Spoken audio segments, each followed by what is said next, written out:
Welcome back, everyone. This is part 3 of the King's Castle Emergency Bulletin Show. King James along with Blair Chopin. Hey guys.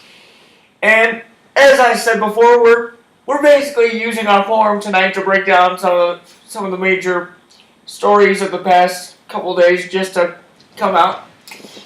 So I mentioned at the end of the last segment that I had news of a debut in NXT next week. And I can now tell you that the man who will be making his first ever appearance in NXT next week is one half of Beer Money, Bobby Roode. Bobby Roode. So WWE has apparently signed Bobby Roode to an NXT contract. Now, for those of you that don't know, Bobby Roode was a TNA original. Joined TNA along with Eric Young to form Team Canada. And then he teamed up with James Storm to form the tag team known as Beer Money for many, many years. But if you ask me, this is a major blow as far as the competition between companies. Because this guy was a major player in TNA for years. You think this is gonna be the nail in TNA's coffin? Well, that's an interesting point to bring up about the WWE TNA competition. I don't really think there's much competition.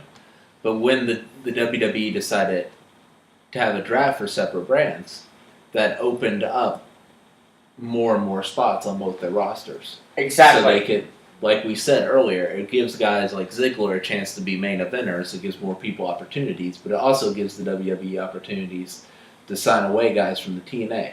And you got to realize the WWE probably has close to unlimited financial resources. Right. So this could be another way for them to do kind of what they eventually did to WCW and kind of put the nail in the TNA coffin. Even though I don't think they're especially concerned about it. This isn't a Monday Night War situation. Right. At all. So it'll be interesting to see what role Mr. Roode will play in WWE or NXT. But we also have to touch on the NXT TakeOver special, NXT TakeOver Brooklyn, which will take place on August 20th. The night before SummerSlam, only on the WWE Network. Right. Because last night, we got news of a huge main event. We said it was gonna happen for a while, and now it's finally happening. We will see Samoa Joe defending the NXT Championship against the King of Strong Style, Shinsuke Nakamura. Really surprised both of them didn't get drafted. Why is that? Because I've been to about 3 or 4 wrestling events now, and I've never seen a crowd get in a frenzy like they did for Shinsuke Nakamura. They really got... Again, it's Nakamura. They really got in a frenzy for Nakamura. And like that can translate between NXT and the WWE, I think, and I think like that's a guy who has potential to be a star quick. But I also understand they need to keep a few of these guys in NXT until they can build other superstars up in NXT. Right. But Samoa Joe also, he's a proven commodity. Also, he's been wrestling for so long. Right, exactly. So I got an interesting question for you. I would rather see both of those guys in a main event than Dolph Ziggler. Well, kind of a hypothetical segue here, but that brings up an interesting question.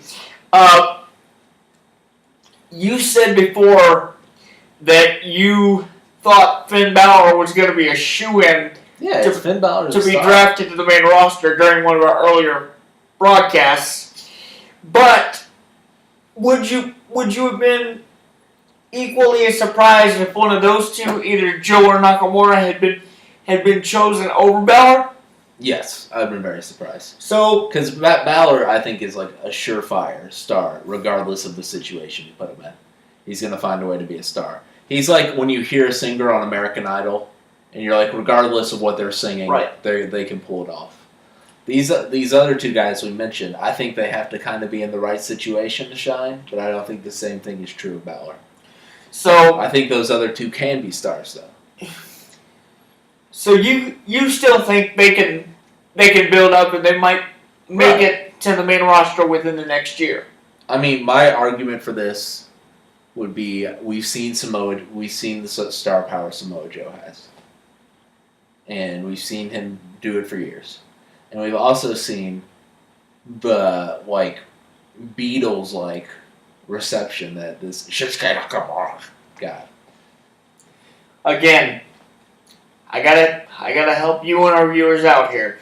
The guy's name is Shinsuke Nakamura. But it's I think in the right situation, they could be really good assets. And if me as a fan, I would rather see them get a chance than a guy we've already seen get a chance. So, you would rather see an up-and-comer rookie get a chance rather than a mainframe star? Because I use the word star loosely. I don't think Ziggler is a star. Well, he is a former two-time world champion. I know, but he's that's not exciting to me to see in a main event like it would be for me to see either one of these two guys. Well, we'll see how that pans out. And like I said, let's ask the people. Do you agree with? Well, we both kind of agree on this. So, would you be more excited to see either of the two NXT superstars we mentioned as SmackDown's number one contender, or would you be more excited to see Adolf Ziggler? His name is Dolph Ziggler. So let us know about that in the comments as well. But when we come back, we're going to wrap things up and give you a little preview of what is yet to come here on the King's Castle, so stay right there.